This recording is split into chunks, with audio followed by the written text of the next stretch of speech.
Salve galera do canal do Medeiros, vamos papear, vamos conversar sobre Botafogo de Futebol e Regatas. Sejam muito bem-vindos aqui ao canal do Medeiros.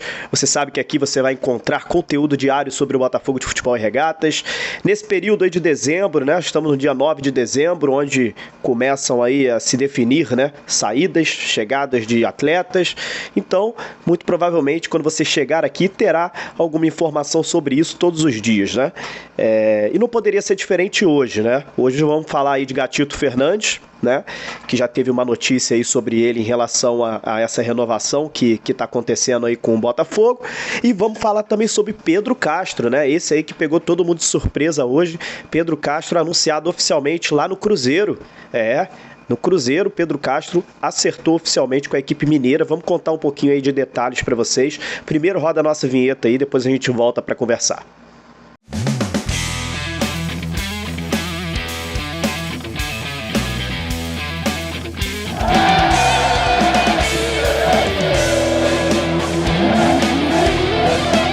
É isso aí, voltando aí pra gente falar de Botafogo, como eu disse aí na introdução, né? Meu nome é Matheus Medeiros, jornalista, setorista do Botafogo.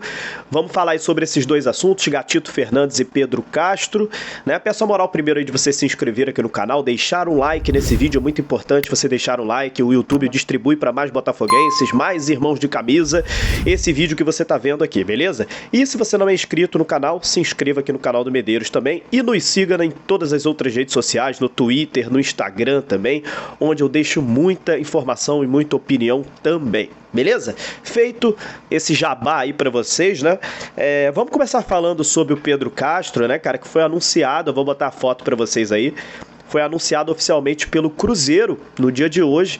O Cruzeiro que está anunciando um pacotão aí de reforços, né, cara, para a Série B de 2022, tá lá com o investimento lá do Pedrinho, né, o dono dos supermercados BH, Cruzeiro que vai tentar aí sua última cartada no ano que vem para voltar para a primeira divisão, né, e aí contratou o Edu do Brusque e anunciou hoje também o Pedro Castro, volante do Botafogo.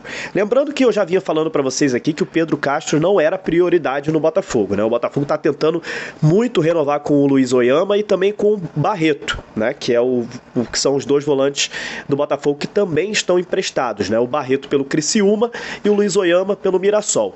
O Pedro Castro, ele também era emprestado, pouca gente sabia disso, achava que ele era do Botafogo, mas não, o Pedro Castro também era emprestado da Tombense. A Tombense, um time de empresários, o time do Eduardo Duran, né? Lá de Minas Gerais. E aí o Cruzeiro, cara, tem muita ligação com a Tombense lá, né? Então, assim, ficou fácil também pro Cruzeiro chegar lá, negociar com a Tombense e conseguir essa contratação do Pedro Castro. E isso também, cara, assim, resultou um pouco do Botafogo ter deixado o Pedro em segundo plano, né? O Pedro Castro não era tão prioridade do Botafogo assim, né? E quando chegou o interesse do Cruzeiro no Pedro Castro, o Pedro Castro também se interessou em ir pro Cruzeiro, né? E assim, as coisas aconteceram bem rápido, né? Essa é a verdade. Então, assim, o Pedro Castro vai pro Cruzeiro e, de fato, cara, deixando já a minha opinião aqui, eu acho que o Pedro Castro, ele chegou no Botafogo muito bem.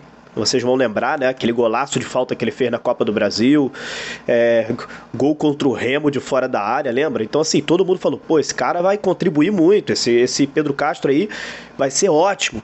Só que, do nada, ele caiu de produção de uma forma, cara, que, assim, assustou muita gente, né? E depois não conseguiu manter mais aquele nível do início.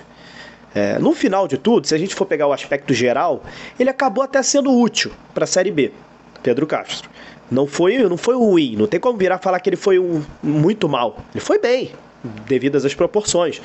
Mas o início dele foi tão excelente, foi tão ótimo, que depois que ele caiu de produção, a torcida até em certos momentos pediu até a saída dele do time, né? Ele pedia sempre o Oyama com o Barreto de titular, porque o Pedro Castro realmente caiu muito de produção, não conseguia mais fazer gols de faltas, nem sequer bater faltas muito bem, né? No entanto que depois o Chay que acabou tomando esse posto dele de batedor de faltas, porque assim, parece que ele fez o gol de falta lá no início e depois desaprendeu a bater falta.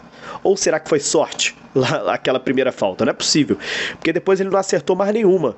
E não só isso, também chutes de fora da área também, que ele tentava bastante, fez gol no Remo, como eu disse aqui no início também, depois disso não aconteceu mais, cara. Então assim, foi surpreendente o início do Pedro Castro e depois ele caiu de produção. Acho que pro Cruzeiro vai servir por ser na Série B, né? Mas pro Botafogo, visando uma Série A de Campeonato Brasileiro, eu não fiquei chateado não, cara. Eu acho que o Pedro Castro pode ir. Boa sorte para ele lá no Cruzeiro. Eu acho que o Botafogo tem que agora encontrar realmente um outro jogador ali para volante que seja em um nível melhor para a Série A. Sendo bem sincero em relação a essa saída do Pedro Castro. Beleza? Deixem bastante suas opiniões aí nos comentários também. Essa é a minha em relação ao Pedro Castro. Vamos falar de Gatito Fernandes, aproveitar então para a gente emendar um assunto aqui no outro. O Botafogo fez uma proposta de renovação para o Gatito Fernandes, goleiro do Botafogo, né? Que está parado aí há mais de um ano sem jogar. E eu já trago essa informação para vocês aqui em relação a redução de salário. O Botafogo fez uma proposta para o Gatito Fernandes, reduzindo o salário e colocando metas no contrato, metas de jogos, né? Por quê? Gatito Fernandes, a gente não sabe como é que vai ficar, né? Tá parado há mais de um ano, voltando de uma lesão grave. Então o Botafogo quer reduzir o salário do Gatito Fernandes e colocar metas no contrato dele em relação a jogos, para ele ir aumentando o salário a cada vez que ele for batendo essas metas de jogos. Essa foi a proposta do Botafogo de renovação para o Gatito, tá? Só que o Gatito Fernandes recusou essa primeira proposta e mandou uma contraproposta para o Botafogo, tá? Com um salário um pouco maior, mexendo num ponto aqui, num outro ponto ali. O importante os dois estão querendo renovar. O Botafogo quer renovar com o Gatito e o Gatito quer renovar com o Botafogo. O Gatito mandou uma proposta, o Botafogo mandou uma proposta um pouco mais baixa do que o Gatito acha que merece. O Gatito mandou uma contraproposta para o Botafogo, aumentando um pouco.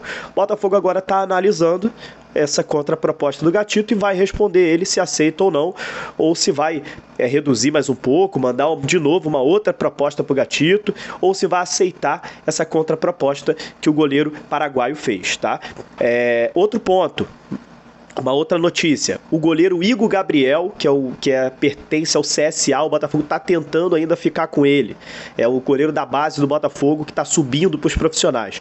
O Douglas Borges está engatilhado, não está certo ainda para renovar. Então, assim, caso o Igor Gabriel saia, o Douglas Borges assina a renovação na hora. Então está engatilhado. Se o Igor Gabriel ficar, tem ainda chances do Douglas Borges não ficar no Botafogo. Gatito, a mesma coisa. Se o Gatito e o Gabriel ficar, o Diego Loureiro já está certo. Pode ser que o Douglas Borges não fique. Então, assim, o Botafogo ainda está esperando essa definição acontecer para resolver aí quais serão os seus goleiros para 2022, beleza? Então, trazendo essas informações para vocês aqui, deixem bastante seus comentários, até qualquer hora do dia, porque mercado de transferências é assim. Toda hora tem notícia nova e toda hora o canal do Medeiros vai estar trazendo para vocês aqui informação do Botafogo, beleza? Até a próxima.